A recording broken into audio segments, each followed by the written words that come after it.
Hello friends, इस video में हम लोग देखेंगे पॉलिटी के 150 most important previous year question.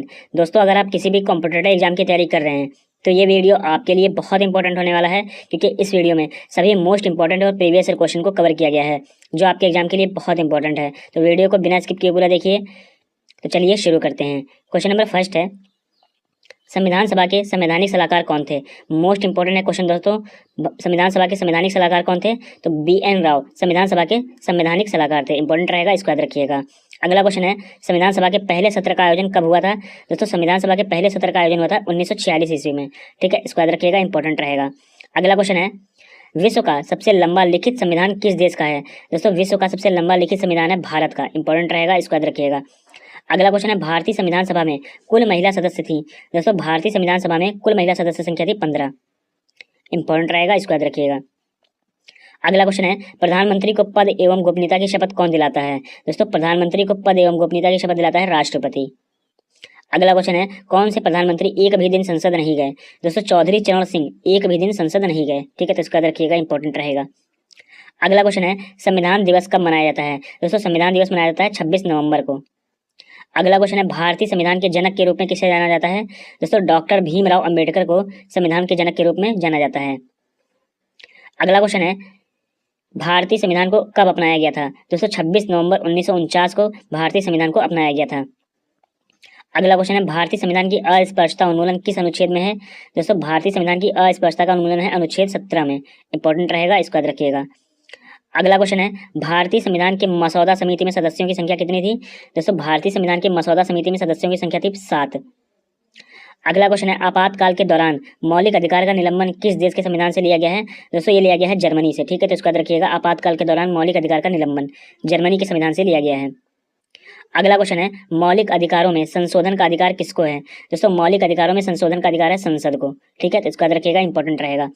अगला क्वेश्चन है, भारत के पहले उप प्रधानमंत्री कौन थे? दोस्तों, सरदार वल्लभ भाई पटेल भारत के पहले उप प्रधानमंत्री थे। अगला क्वेश्चन है, भारतीय संविधान में पंचवर्षीय योजना का प्रावधान किस देश के संविधान से लिया गया है? दोस्तों, भारतीय संविधान में पंचवर्षीय योजना का प्रावधान लिया गया है रूस से। अगला क्वेश्चन है, संविधान सभा ने किस दिन भारत के राष्ट्रीय ध्वज को अपनाया था? दोस्तों, संविधान सभा ने भारत के राष्ट्रीय ध्वज को अपनाया था 22 जुलाई 1947 को। ठीक है, तो इसको याद रखिएगा, इंपॉर्टेंट रहेगा। अगला क्वेश्चन है, संविधान में मूल कर्तव्यों का वर्णन किस अनुच्छेद में है? दोस्तों, संविधान में मूल कर्तव्य का वर्णन अनुच्छेद 51A में है। ठीक है, तो इसको याद रखिएगा, इंपॉर्टेंट रहेगा। अगला क्वेश्चन है, वर्तमान में संविधान में कुल कितने मूल कर्तव्य हैं? दोस्तों, वर्तमान में संविधान में कुल 11 मूल कर्तव्य हैं। ठीक है, तो इसको याद रखिएगा, इंपॉर्टेंट रहेगा। अगला क्वेश्चन है, भारत के राष्ट्रगान के रचयिता कौन है? दोस्तों, भारत के राष्ट्रगान की रचना की है रविन्द्रनाथ टैगोर ने। अगला क्वेश्चन है, संविधान का वह भाग जो इसके निर्माताओं की भावनाओं और आदर्शों को दर्शाता है? दोस्तों, संविधान का वह भाग है जो इसके निर्माताओं की भावनाओं को दर्शाता है प्रस्तावना। ठीक है, तो इसको याद रखिएगा, इंपॉर्टेंट रहेगा। अगला क्वेश्चन है, संसद के 2 क्रमिक अधिवेशनों के मध्य कितना समय अंतराल होता है? दोस्तों, 6 महीने का समय अंतराल होता है संसद के 2 क्रमिक अधिवेशन के मध्य। अगला क्वेश्चन है, एक वर्ष में कम से कम कितनी बार संसद की बैठक होना आवश्यक है? दोस्तों, एक वर्ष में कम से कम 2 बार संसद की बैठक होना आवश्यक है। अगला क्वेश्चन है, भारत की नागरिकता किस अनुच्छेद में वर्णित है? दोस्तों, भारत की नागरिकता वर्णित है अनुच्छेद 5 से 11 में। ठीक है, तो इसको याद रखिएगा, इंपॉर्टेंट रहेगा। अगला क्वेश्चन है, भारतीय संविधान का वह अनुच्छेद जो कानून के समक्ष समानता प्रदान करता है? दोस्तों, अनुच्छेद 14 कानून के समक्ष समानता प्रदान करता है। इंपॉर्टेंट रहेगा, इसको याद रखिएगा। अगला क्वेश्चन है, भारत के कौन से राष्ट्रपति निर्विरोध चुने गए थे? दोस्तों, नीलम संजीव रेड्डी भारत के राष्ट्रपति थे जो निर्विरोध चुने गए थे। अगला क्वेश्चन है, किस विधेयक को राष्ट्रपति पुनर्विचार के लिए नहीं लौटाता है? दोस्तों, धन विधेयक को राष्ट्रपति पुनर्विचार के लिए नहीं लौटाता है। इंपॉर्टेंट रहेगा, इसको याद रखिएगा। अगला क्वेश्चन है, भारत का संवैधानिक अध्यक्ष कौन होता है? दोस्तों, भारत का संवैधानिक अध्यक्ष होता है राष्ट्रपति। अगला क्वेश्चन है, प्रधानमंत्री बनने के लिए न्यूनतम आयु कितनी होती है? दोस्तों, प्रधानमंत्री बनने के लिए न्यूनतम आयु है 25 वर्ष। अगला क्वेश्चन है दोस्तों, राष्ट्रपति पद रिक्त होने पर कितने समय में भरना आवश्यक है? दोस्तों, राष्ट्रपति पद रिक्त होने पर 6 माह के अंदर भरना आवश्यक है। इंपॉर्टेंट रहेगा, इसको याद रखिएगा। अगला क्वेश्चन है, लोकसभा सदस्य अपना त्यागपत्र किसे देते हैं? दोस्तों, लोकसभा अध्यक्ष को अपना त्यागपत्र देते हैं लोकसभा सदस्य। इसको याद रखिएगा, इंपॉर्टेंट रहेगा। अगला क्वेश्चन है, राष्ट्रपति के चुनाव के लिए प्रस्तावक एवं अनुमोदकों की संख्या कितनी है? दोस्तों, राष्ट्रपति चुनाव के लिए प्रस्तावक एवं अनुमोदकों की संख्या है 50। ठीक है, तो इसको याद रखिएगा, इंपॉर्टेंट रहेगा। अगला क्वेश्चन है, राज्य में राष्ट्रपति शासन की घोषणा कौन करता है? दोस्तों राष्ट्रपति राज्य में राष्ट्रपति शासन की घोषणा करता है। ठीक है, तो इसका याद रखिएगा, इंपॉर्टेंट रहेगा। अगला क्वेश्चन है, स्वतंत्र भारत की लोकसभा का पहला अध्यक्ष कौन था? दोस्तों स्वतंत्र भारत की लोकसभा का पहला अध्यक्ष थे जीवी मावलंकर। इंपॉर्टेंट रहेगा, इसको याद रखिएगा, जीवी मावलंकर स्वतंत्र भारत की लोकसभा के पहले अध्यक्ष थे। अगला क्वेश्चन है, भारत की संविधान सभा का संवैधानिक सलाहकार कौन था? दोस्तों सर BN राव संविधान सभा के संवैधानिक सलाहकार थे। चलिए अगला क्वेश्चन देखते हैं। नेक्स्ट क्वेश्चन है, अविश्वास प्रस्ताव किस सदन में लाया जा सकता है? दोस्तों लोकसभा में लाया जा सकता है अविश्वास प्रस्ताव। इंपॉर्टेंट रहेगा, इसको याद रखिएगा। अगला क्वेश्चन है, उपराष्ट्रपति अपना त्यागपत्र किसे देता है? दोस्तों राष्ट्रपति को अपना त्यागपत्र देते हैं उपराष्ट्रपति। अगला क्वेश्चन है, भारत में लगातार 2 बार उपराष्ट्रपति कौन रहे थे? दोस्तों सर्वपल्ली राधाकृष्णन लगातार 2 बार उपराष्ट्रपति रहे थे। अगला क्वेश्चन है, लोकसभा में बहुमत दल का नेता कौन होता है? दोस्तों प्रधानमंत्री लोकसभा में बहुमत दल का नेता होता है। अगला क्वेश्चन है, वित्त बिल के लिए किसकी स्वीकृति आवश्यक है? दोस्तों राष्ट्रपति की स्वीकृति आवश्यक है वित्त बिल के लिए। इसको याद रखिएगा, इंपॉर्टेंट रहेगा। अगला क्वेश्चन है, नियंत्रक एवं महालेखा परीक्षक की नियुक्ति कौन करता है? दोस्तों राष्ट्रपति नियंत्रक एवं महालेखा परीक्षक की नियुक्ति करता है। चलिए अगला क्वेश्चन देखते हैं। नेक्स्ट क्वेश्चन है, नियंत्रक एवं महालेखा परीक्षक की नियुक्ति का प्रावधान किस अनुच्छेद में है? दोस्तों अनुच्छेद 148 में है नियंत्रक एवं महालेखा परीक्षक की नियुक्ति का प्रावधान। अगला क्वेश्चन है, नियंत्रक एवं महालेखा परीक्षक का कार्यकाल कितना होता है? दोस्तों 6 वर्ष का होता है कार्यकाल नियंत्रक एवं महालेखा परीक्षक का। अगला क्वेश्चन है, निर्वाचन आयोग का गठन किस अनुच्छेद के अंतर्गत किया जाता है? दोस्तों अनुच्छेद 324 के अंतर्गत किया जाता है निर्वाचन आयोग का गठन। अगला क्वेश्चन है, देश का सर्वोच्च विधि अधिकारी कौन होता है? दोस्तों महान्यायवादी देश का सर्वोच्च विधि अधिकारी होता है। अगला क्वेश्चन है, महान्यायवादी की नियुक्ति किस अनुच्छेद के अंतर्गत की जाती है? दोस्तों अनुच्छेद 76 के अंतर्गत की जाती है महान्यायवादी की नियुक्ति। अगला क्वेश्चन है, लोकसभा अध्यक्ष का चुनाव कौन करता है? दोस्तों लोकसभा सदस्य लोकसभा अध्यक्ष का चुनाव करता है। अगला क्वेश्चन है, मुख्यमंत्री की नियुक्ति किस अनुच्छेद के अंतर्गत की जाती है? दोस्तों अनुच्छेद 163 के अंतर्गत की जाती है मुख्यमंत्री की नियुक्ति। अगला क्वेश्चन है, राज्य के शासन का वास्तविक अध्यक्ष कौन होता है? दोस्तों राज्य के शासन का वास्तविक अध्यक्ष होता है मुख्यमंत्री। इंपॉर्टेंट रहेगा, इसको याद रखिएगा। अगला क्वेश्चन है, भारत का राष्ट्रपति कितने प्रकार के आपातकाल की घोषणा कर सकता है? दोस्तों भारत का राष्ट्रपति 3 प्रकार के आपातकाल की घोषणा कर सकता है। इंपॉर्टेंट रहेगा, इसको याद रखिएगा। अगला क्वेश्चन है, किस अनुच्छेद के तहत राष्ट्रपति राष्ट्रीय आपातकाल की घोषणा कर सकता है? दोस्तों अनुच्छेद 352 के तहत राष्ट्रपति राष्ट्रीय आपातकाल की घोषणा कर सकता है। अगला क्वेश्चन है, किस अनुच्छेद के तहत राष्ट्रपति वित्तीय आपातकाल की घोषणा कर सकता है? दोस्तों अनुच्छेद 360 के तहत राष्ट्रपति वित्तीय आपातकाल की घोषणा कर सकता है। अगला क्वेश्चन है, भारत में वित्तीय आपातकाल की घोषणा कितनी बार हुई है? दोस्तों भारत में वित्तीय आपातकाल की घोषणा कभी नहीं हुई है। ठीक है, तो इसको याद रखिएगा, इंपॉर्टेंट रहेगा। अगला क्वेश्चन है दोस्तों, राज्यपाल पद हेतु न्यूनतम आयु कितनी होती है? दोस्तों राज्यपाल पद हेतु न्यूनतम आयु है 35 वर्ष। इंपॉर्टेंट रहेगा, इसको याद रखिएगा। अगला क्वेश्चन है, राज्य के मुख्यमंत्री की नियुक्ति कौन करता है? दोस्तों राज्य के मुख्यमंत्री की नियुक्ति करता है राज्यपाल। ठीक है, तो इसको याद रखिएगा, इंपॉर्टेंट रहेगा। अगला क्वेश्चन है, राज्य सरकार को भंग कौन कर सकता है? दोस्तों राज्यपाल की सिफारिश पर राष्ट्रपति राज्य सरकार को भंग कर सकता है। ठीक है, तो इसको याद रखिएगा, इंपॉर्टेंट रहेगा। अगला क्वेश्चन है, संविधान के किस भाग में पंचायती राज व्यवस्था का वर्णन है? दोस्तों भाग 9 में पंचायती राज व्यवस्था का वर्णन किया गया है। अगला क्वेश्चन है, पंचायती राज संस्था का कार्यकाल कितना होता है? दोस्तों 5 वर्ष होता है पंचायती राज संस्था का कार्यकाल। अगला क्वेश्चन है, सर्वप्रथम पंचायती राज व्यवस्था कहाँ लागू की गई थी? दोस्तों राजस्थान के नागौर में सर्वप्रथम पंचायती राज व्यवस्था लागू की गई थी। अगला क्वेश्चन है, संविधान के किस भाग में संशोधन प्रक्रिया का उल्लेख है? दोस्तों भाग 20 में संशोधन प्रक्रिया का उल्लेख किया गया है। अगला क्वेश्चन है, संविधान के किस अनुच्छेद में संशोधन प्रक्रिया का उल्लेख है? दोस्तों अनुच्छेद 368 में संशोधन प्रक्रिया का उल्लेख किया गया है। अगला क्वेश्चन है, भारतीय संविधान में प्रथम संशोधन कब हुआ? दोस्तों भारतीय संविधान में प्रथम संशोधन हुआ था 1951 ईस्वी में। अगला क्वेश्चन है, संविधान संशोधन के लिए विधेयक किस सदन में पेश किया जा सकता है? दोस्तों संविधान संशोधन के लिए विधेयक राज्यसभा या लोकसभा किसी भी सदन में पेश किया जा सकता है। ठीक है, तो इसका याद रखिएगा, इंपॉर्टेंट रहेगा। अगला क्वेश्चन है, किस संविधान संशोधन में लोकसभा का कार्यकाल 6 वर्ष से घटाकर 5 वर्ष कर दिया गया? दोस्तों 44वें संविधान संशोधन द्वारा लोकसभा का कार्यकाल 6 वर्ष से घटाकर 5 वर्ष कर दिया गया था। अगला क्वेश्चन है, संविधान सभा का स्थायी अध्यक्ष कौन था? दोस्तों संविधान सभा के स्थायी अध्यक्ष थे डॉक्टर राजेंद्र प्रसाद। अगला क्वेश्चन है, संविधान सभा के प्रारूप समिति के अध्यक्ष कौन थे? डॉक्टर भीमराव अंबेडकर संविधान सभा के प्रारूप समिति के अध्यक्ष थे। अगला क्वेश्चन है, संविधान की प्रारूप समिति के समक्ष प्रस्तावना का प्रस्ताव किसने रखा था? दोस्तों पंडित जवाहरलाल नेहरू ने संविधान की प्रारूप समिति के समक्ष प्रस्तावना का प्रस्ताव रखा था। अगला क्वेश्चन है, संविधान सभा में किस देशी रियासत के प्रतिनिधि ने भाग नहीं लिया था? दोस्तों संविधान सभा में हैदराबाद की देशी रियासत ने भाग नहीं लिया था। ठीक है, तो इसका याद रखिएगा, इंपॉर्टेंट रहेगा। अगला क्वेश्चन है, संविधान को बनाने में कितना समय लगा? दोस्तों 2 वर्ष 11 माह 18 दिन लगा था संविधान को बनाने में। इंपॉर्टेंट रहेगा, इसको याद रखिएगा। चलिए अगला क्वेश्चन देखते हैं। नेक्स्ट क्वेश्चन है, भारतीय संविधान में कितनी अनुसूचियां हैं? दोस्तों भारतीय संविधान में 12 अनुसूचियां हैं, इंपॉर्टेंट रहेगा, इसको याद रखिएगा। अगला क्वेश्चन है, कौन सी महिला प्रथम मुख्यमंत्री बनी? दोस्तों सुचेता कृपलानी प्रथम महिला मुख्यमंत्री थी। अगला क्वेश्चन है, भारतीय संविधान संसदीय प्रणाली किस देश के संविधान से ली गई है? दोस्तों भारतीय संविधान की संसदीय प्रणाली ली गई है इंग्लैंड के संविधान से, ठीक है, तो इसको याद रखिएगा, इंपॉर्टेंट रहेगा। अगला क्वेश्चन है, संविधान में समवर्ती सूची की प्रेरणा कहाँ से ली गई है? दोस्तों संविधान में समवर्ती सूची की प्रेरणा ली गई है ऑस्ट्रेलिया से, इंपॉर्टेंट रहेगा, इसको याद रखिएगा। अगला क्वेश्चन है, भारतीय संविधान में मौलिक कर्तव्य को किस देश से लिया गया है? दोस्तों भारतीय संविधान में मौलिक कर्तव्य को लिया गया है रूस के संविधान से। अगला क्वेश्चन है, प्रस्तावना की भाषा किस देश से ली गई है? दोस्तों प्रस्तावना की भाषा ली गई है ऑस्ट्रेलिया से, ठीक है, तो इसको याद रखिएगा, इंपॉर्टेंट रहेगा। अगला क्वेश्चन है, महाभियोग की प्रक्रिया किस देश के संविधान से ली गई है? दोस्तों महाभियोग की प्रक्रिया ली गई है अमेरिका के संविधान से। अगला क्वेश्चन है, संविधान के किस अनुच्छेद में धन विधेयक की परिभाषा दी गई है? दोस्तों संविधान के अनुच्छेद 110 में धन विधेयक की परिभाषा दी गई है। अगला क्वेश्चन है, संविधान के किस भाग में मूल कर्तव्य का उल्लेख है? दोस्तों भाग 4 में मूल कर्तव्य का उल्लेख किया गया है। अगला क्वेश्चन है, भारतीय संविधान के किस अनुच्छेद में लिखा गया है कि भारत राज्यों का एक संघ होगा? दोस्तों अनुच्छेद 1 में कहा गया है कि भारत राज्यों का एक संघ होगा। अगला क्वेश्चन है, संविधान के किस अनुच्छेद के अंतर्गत राष्ट्रपति लोकसभा भंग कर सकता है? दोस्तों अनुच्छेद 85 के तहत राष्ट्रपति लोकसभा को भंग कर सकता है। अगला क्वेश्चन है, किस अनुच्छेद के तहत राष्ट्रपति वित्त आयोग का गठन करता है? दोस्तों अनुच्छेद 280 के तहत वित्त आयोग का गठन करता है राष्ट्रपति। अगला क्वेश्चन है, संविधान के किस अनुच्छेद में प्रेस की स्वतंत्रता दी गई है? दोस्तों प्रेस की स्वतंत्रता दी गई है अनुच्छेद 19 में। अगला क्वेश्चन है, किस अनुच्छेद में संसद के संयुक्त अधिवेशन का प्रावधान है? दोस्तों अनुच्छेद 108 में संसद के संयुक्त अधिवेशन का प्रावधान किया गया है अनुच्छेद 108 में। अगला क्वेश्चन है, संविधान के किस अनुच्छेद में राष्ट्रीय आपातकाल की प्रक्रिया का उल्लेख है? दोस्तों संविधान के अनुच्छेद 356 में राष्ट्रीय आपातकाल की प्रक्रिया का उल्लेख किया गया है। अगला क्वेश्चन है, संविधान के किस भाग में ग्राम पंचायत की स्थापना की गई है? दोस्तों भाग 9 में ग्राम पंचायत की स्थापना की गई है, इंपॉर्टेंट रहेगा, इसको याद रखिएगा। अगला क्वेश्चन है, कौन सी अनुसूची में 22 भाषाओं का उल्लेख है? दोस्तों संविधान की 8वीं अनुसूची में 22 भाषाओं का उल्लेख किया गया है। अगला क्वेश्चन है, संविधान की 6ठी अनुसूची किस राज्य में लागू नहीं होती है?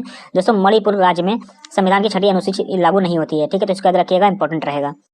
अगला क्वेश्चन है दोस्तों, जनता द्वारा प्रत्यक्ष रूप से निर्वाचित सदन को क्या कहते हैं? दोस्तों जनता द्वारा प्रत्यक्ष रूप से निर्वाचित सदन को कहते हैं लोकसभा, इंपॉर्टेंट रहेगा, इसको याद रखिएगा। अगला क्वेश्चन है, संविधान में लोकसभा के सदस्यों की मूल संख्या क्या है? दोस्तों संविधान में लोकसभा के सदस्यों की मूल संख्या है 552, इंपॉर्टेंट रहेगा, इसको याद रखिएगा। अगला क्वेश्चन है, किस अनुच्छेद के अंतर्गत उपराष्ट्रपति पद की व्यवस्था है? दोस्तों अनुच्छेद 63 में उपराष्ट्रपति पद की व्यवस्था की गई है। अगला क्वेश्चन है, स्वतंत्र भारत के प्रथम वित्त मंत्री कौन थे? दोस्तों डॉक्टर जॉन मथाई स्वतंत्र भारत के प्रथम वित्त मंत्री थे, ठीक है, तो इसको याद रखिएगा, इंपॉर्टेंट रहेगा। अगला क्वेश्चन है, किस संशोधन द्वारा मूल कर्तव्य को निर्धारित किया गया था? दोस्तों 42वां संविधान संशोधन द्वारा मूल कर्तव्य को निर्धारित किया गया था। अगला क्वेश्चन है, संसद का स्थायी सदन कौन सा है? दोस्तों संसद का स्थायी सदन है राज्यसभा। अगला क्वेश्चन है, संसद के दोनों सदनों की संयुक्त अधिवेशन की अध्यक्षता कौन करता है? दोस्तों संसद के दोनों सदनों की संयुक्त अधिवेशन की अध्यक्षता करता है लोकसभा अध्यक्ष। अगला क्वेश्चन है, भारतीय संविधान में किस पद का उल्लेख नहीं है? दोस्तों भारतीय संविधान में उप प्रधानमंत्री के पद का उल्लेख नहीं किया गया है। अगला क्वेश्चन है, सांसदों के वेतन का निर्धारण कौन करता है? दोस्तों संसद सांसदों के वेतन का निर्धारण करती है। अगला क्वेश्चन है, भारत के राष्ट्रपति का चुनाव कितने वर्षों के लिए होता है? दोस्तों 5 वर्ष के लिए होता है भारत के राष्ट्रपति का चुनाव। अगला क्वेश्चन है, धार्मिक स्वतंत्रता का अधिकार किस अनुच्छेद में है? दोस्तों धार्मिक स्वतंत्रता का अधिकार अनुच्छेद 25 में है। अगला क्वेश्चन है, संपत्ति के अधिकार को किस संशोधन द्वारा समाप्त किया गया था? दोस्तों 44वां संविधान संशोधन द्वारा संपत्ति के अधिकार को समाप्त किया गया था। अगला क्वेश्चन है, लोकसभा में कम से कम कितने सत्र जरूरी होते हैं? दोस्तों लोकसभा में कम से कम वर्ष में 2 बार सत्र जरूरी होते हैं। अगला क्वेश्चन है, मंत्रिपरिषद किसके प्रति उत्तरदायी होती है? दोस्तों मंत्रिपरिषद लोकसभा के प्रति उत्तरदायी होती है, ठीक है, तो इसका याद रखिएगा, इंपॉर्टेंट रहेगा। अगला क्वेश्चन है दोस्तों, संविधान के किस अनुच्छेद में राष्ट्रपति के निर्वाचन संबंधित प्रावधान है? दोस्तों संविधान के अनुच्छेद 55 में राष्ट्रपति के निर्वाचन संबंधित प्रावधान किया गया है। अगला क्वेश्चन है, संविधान के किस अनुच्छेद में राष्ट्रपति के पुनर्निर्वाचन की पात्रता के बारे में बताया गया है? दोस्तों संविधान के अनुच्छेद 57 में राष्ट्रपति के पुनः निर्वाचन के पात्रता के बारे में बताया गया है, ठीक है, तो इसका याद रखिएगा, इंपॉर्टेंट रहेगा। अगला क्वेश्चन है, संविधान के किस अनुच्छेद में राष्ट्रपति बनने के लिए योग्यता के बारे में बताया गया है? दोस्तों अनुच्छेद 58 में राष्ट्रपति बनने के लिए योग्यता के बारे में बताया गया है। अगला क्वेश्चन है, संविधान के किस अनुच्छेद में राष्ट्रपति पद के लिए शर्तों के बारे में बताया गया है? दोस्तों अनुच्छेद 59 में राष्ट्रपति पद के लिए शर्तों के बारे में बताया गया है। अगला क्वेश्चन है, नियंत्रक एवं महालेखा परीक्षक की नियुक्ति कौन करता है? दोस्तों नियंत्रक एवं महालेखा परीक्षक की नियुक्ति करता है राष्ट्रपति। अगला क्वेश्चन है, निर्वाचन आयोग का गठन कौन करता है? दोस्तों निर्वाचन आयोग का गठन करता है राष्ट्रपति, इंपॉर्टेंट रहेगा, इसको याद रखिएगा। अगला क्वेश्चन है, संविधान के किस अनुच्छेद में राष्ट्रपति द्वारा शपथ का उल्लेख किया गया है? दोस्तों संविधान के अनुच्छेद 60 में राष्ट्रपति द्वारा शपथ का उल्लेख है, इसको याद रखिएगा, इंपॉर्टेंट रहेगा। अगला क्वेश्चन है, संविधान के किस अनुच्छेद में उपराष्ट्रपति के पद का प्रावधान है? दोस्तों अनुच्छेद 63 में उपराष्ट्रपति के पद का प्रावधान किया गया है। अगला क्वेश्चन है दोस्तों, आकस्मिक स्थिति में राष्ट्रपति के नहीं होने की स्थिति में उपराष्ट्रपति राष्ट्रपति का कार्यभार ग्रहण करेगा, किस अनुच्छेद में वर्णित है? दोस्तों अनुच्छेद 65 में कहा गया है कि राष्ट्रपति के नहीं होने की स्थिति में उपराष्ट्रपति राष्ट्रपति का कार्यभार ग्रहण करेगा। ठीक है, अनुच्छेद 65 में कहा गया है। अगला क्वेश्चन है, संविधान के किस अनुच्छेद में उपराष्ट्रपति का निर्वाचन संबंधित प्रावधान है? दोस्तों अनुच्छेद 66 में उपराष्ट्रपति के निर्वाचन संबंधित प्रावधान किया गया है। अगला क्वेश्चन है, संविधान के किस अनुच्छेद में उपराष्ट्रपति के कार्यकाल का उल्लेख है? दोस्तों अनुच्छेद 67 में उपराष्ट्रपति के कार्यकाल का उल्लेख किया गया है। अगला क्वेश्चन है, संविधान के किस अनुच्छेद में राष्ट्रपति को सलाह देने के लिए मंत्रिपरिषद का प्रावधान है? दोस्तों अनुच्छेद 74 में राष्ट्रपति को सलाह देने के लिए मंत्रिपरिषद का प्रावधान किया गया है। अगला क्वेश्चन है, भारत में अब तक कितनी बार आपातकाल की घोषणा की गई है? दोस्तों भारत में अब तक 3 बार आपातकाल की घोषणा की गई है। ठीक है, तो इसका याद रखिएगा, इंपॉर्टेंट रहेगा। अगला क्वेश्चन है, भारत में वित्तीय आपातकाल की घोषणा कितनी बार की गई है? दोस्तों भारत में वित्तीय आपातकाल की घोषणा कभी नहीं की गई है। ठीक है, तो इसका याद रखिएगा, इंपॉर्टेंट रहेगा। अगला क्वेश्चन है, संविधान के किस अनुच्छेद में राष्ट्रपति को जानकारी देने के लिए प्रधानमंत्री के कर्तव्य के बारे में प्रावधान है? दोस्तों अनुच्छेद 78 में राष्ट्रपति को जानकारी देने के लिए प्रधानमंत्री के कर्तव्य के बारे में प्रावधान किया गया है। अगला क्वेश्चन है, संविधान के किस अनुच्छेद में संसद के सदन की अवधि का उल्लेख है? दोस्तों अनुच्छेद 83 में संसद के सदन की अवधि का उल्लेख किया गया है। अगला क्वेश्चन है, संविधान के किस अनुच्छेद में संसद का सदस्य बनने के लिए योग्यता के बारे में बताया गया है? दोस्तों अनुच्छेद 84 में संसद का सदस्य बनने के लिए योग्यता के बारे में बताया गया है। अगला क्वेश्चन है, संविधान के किस अनुच्छेद में राज्यसभा का सभापति और उपसभापति का उल्लेख है? दोस्तों अनुच्छेद 89 में राज्यसभा का सभापति और उपसभापति का उल्लेख किया गया है। अगला क्वेश्चन है, संविधान के किस अनुच्छेद में धन विधेयक की बात कही गई है? दोस्तों अनुच्छेद 110 में धन विधेयक की बात की गई है। अगला क्वेश्चन है, संविधान के किस अनुच्छेद में वार्षिक वित्तीय विवरण का बजट का प्रावधान है? दोस्तों अनुच्छेद 112 में वार्षिक वित्तीय विवरण बजट का प्रावधान किया गया है। अगला क्वेश्चन है, संविधान के किस भाग में पंचायती राज व्यवस्था का वर्णन है? दोस्तों भाग 9 में पंचायती राज व्यवस्था का वर्णन किया गया है। अगला क्वेश्चन है, प्रस्तावना की भाषा किस देश से ली गई है? दोस्तों प्रस्तावना की भाषा ली गई ऑस्ट्रेलिया से। अगला क्वेश्चन है, संविधान के किस अनुच्छेद में राष्ट्रपति के अध्यादेश जारी करने की शक्ति का प्रावधान है? दोस्तों अनुच्छेद 123 में राष्ट्रपति के अध्यादेश जारी करने की शक्ति का प्रावधान किया गया है। अगला क्वेश्चन है, संविधान के किस अनुच्छेद में सर्वोच्च न्यायालय की स्थापना और गठन का उल्लेख है? दोस्तों अनुच्छेद 124 में सर्वोच्च न्यायालय की स्थापना और गठन का उल्लेख किया गया है। अगला क्वेश्चन है, संविधान किस अनुच्छेद में राष्ट्रपति को उच्चतम न्यायालय से परामर्श लेने की शक्ति के बारे में प्रावधान है? दोस्तों अनुच्छेद 143 में राष्ट्रपति को उच्चतम न्यायालय से परामर्श लेने की शक्ति के बारे में प्रावधान किया गया है। अगला क्वेश्चन है, संविधान के किस अनुच्छेद में राज्यपाल का उल्लेख है? दोस्तों अनुच्छेद 153 में राज्यपाल का उल्लेख किया गया है। अगला क्वेश्चन है, संविधान के किस अनुच्छेद में राज्य की कार्यपालिका शक्तियां राज्यपाल में निहित होगी, इसका वर्णन किया गया है? तो अनुच्छेद 154 में राज्य की कार्यपालिका शक्तियां राज्यपाल में निहित होगी, इसका वर्णन किया गया है अनुच्छेद 154 में। अगला क्वेश्चन है, संविधान के किस अनुच्छेद में राज्यपाल के कार्यकाल के बारे में बताया गया? दोस्तों अनुच्छेद 156 में राज्यपाल के कार्यकाल के बारे में बताया गया है। अगला क्वेश्चन है, मूल अधिकारों पर प्रतिबंध लगाने का अधिकार किसके पास है? दोस्तों संसद के पास है मूल अधिकारों पर प्रतिबंध लगाने का अधिकार। अगला क्वेश्चन है, भारत की तीनों सेनाओं का सर्वोच्च सेनापति कौन होता है?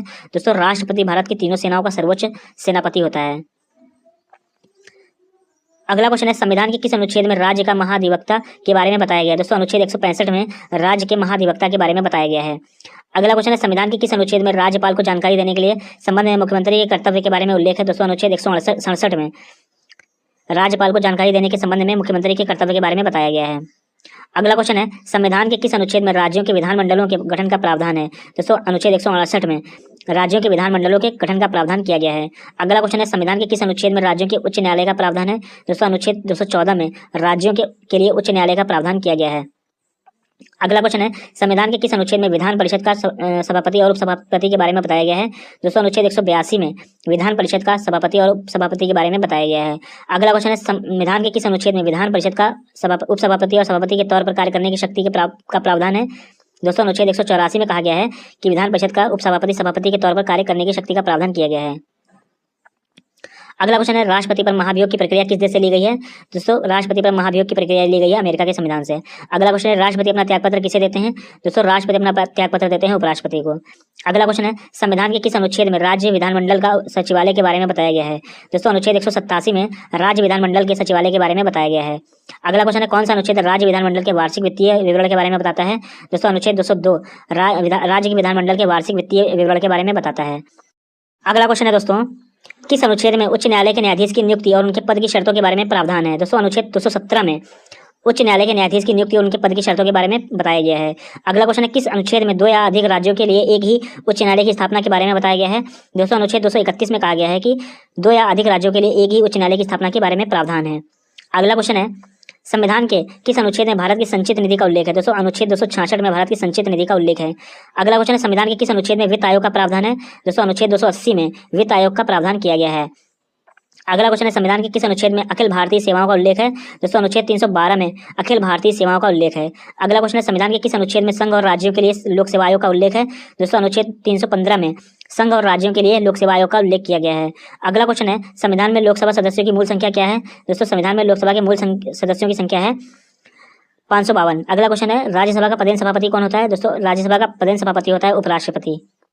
अगला क्वेश्चन है संविधान के किस अनुच्छेद में विधानसभा में अनुसूचित जाति और जनजातियों के लिए आरक्षण का प्रावधान है? दोस्तों अनुच्छेद 332 में विधानसभा में अनुसूचित जाति और जनजातियों के लिए आरक्षण का प्रावधान किया गया है।